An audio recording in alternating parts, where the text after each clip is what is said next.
مساء النور عليكم، ان شاء الله تكونوا بخير وعلى خير.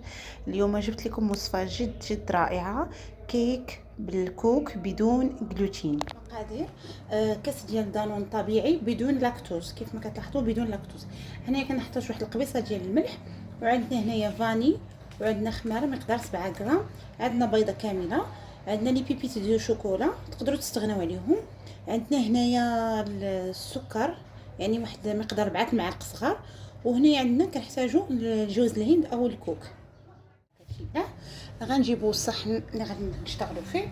غنبداو ان شاء الله بالبيضه اللي غادي نفقسوها.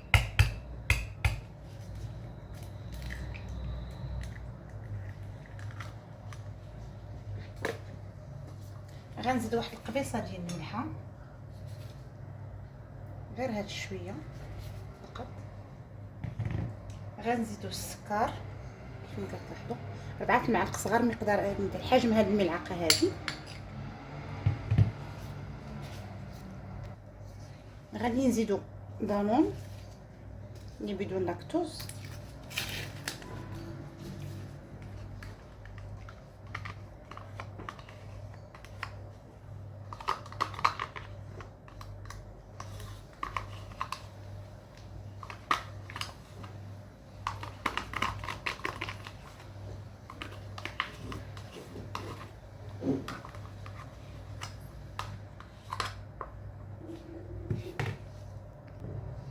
غادي نزيدو الفاني،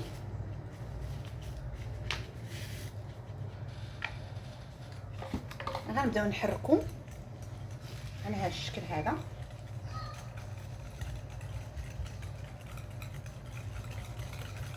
كتتجانس العناصر مزيان.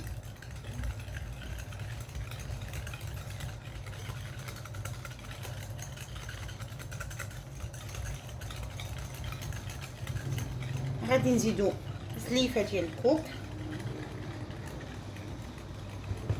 على هذا الشكل هذا، ونبقاو نحركو مزيان حتى يتجانس العناصر ديالنا. هنايا غادي نبقاو نزيدو شويه بشويه، يمكن يكفينا هاد الزلافه ويمكن نزيدو اكثر. فهنايا غادي نزيدها كلها كيف ما كتلاحظوا على هذا الشكل هذا كيجي القوام. دابا غادي نزيدو الخماره بمقدار 7 غرام فقط.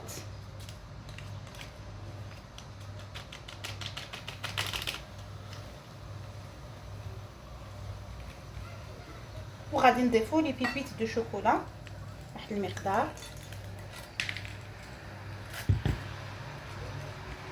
على هذا الشكل هذا. غادي نجيبو قوالب صغيره اللي كتدخل الفرن باش نحطو فيها الخليط ديالنا. هذا الكيك هذا راه كيصلح الناس اللي كيديروا حميه ديال الجلوتين، فراه خالي من الجلوتين، الشوكولا خالي من الجلوتين، وكذلك الخمارات على ما كنعتقد انهم حتى هما خاليين من الجلوتين. بالنسبه للجوز الهند راه كيف ما كتلاحظوا راه ما كيحتويش على الجلوتين. وبالنسبه الدانون درناه بدون لاكتوز اللي عنده حساسيه اللاكتوز كذلك. صغيره ديال الخل ونحركو تتجانس العناصر، ومن بعد نكبوهم في القوالب ديال الفرن. الصحون اللي كتدخل الفرن شوفوا القوام كيف كيكون. غادي نبداو نفرغوا فيهم على هذا الشكل هذا.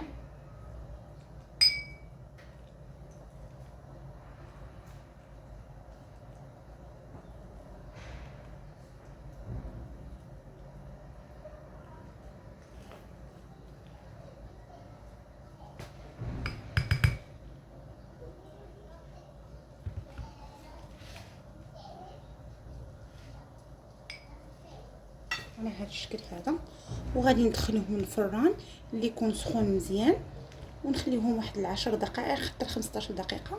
ومن بعد نخشيو شي سكين الى طلع ناشف راه صافي استوات الكيكه.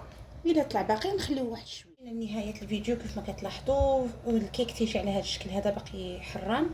المهم انا طيبته على 20 دقيقه فرن ساخن. انا استعملت غير الفرن ديال الغاز، اللي عنده ديال الكهرباء يستعمل. المهم على حسب كل فرن كيفاش يستخدم. المهم الكيكه كتجي رائعه في المذاق، زوينه صراحه الله. جربوها، والناس اللي كتنفع بزاف الناس اللي كيديروا حميه ديال الجلوتين راه كتنفع ليهم بزاف. وحتى الناس اللي ما كيديروش الحميه راه تقدروا تجربوها، كتجي رائعه في المذاق.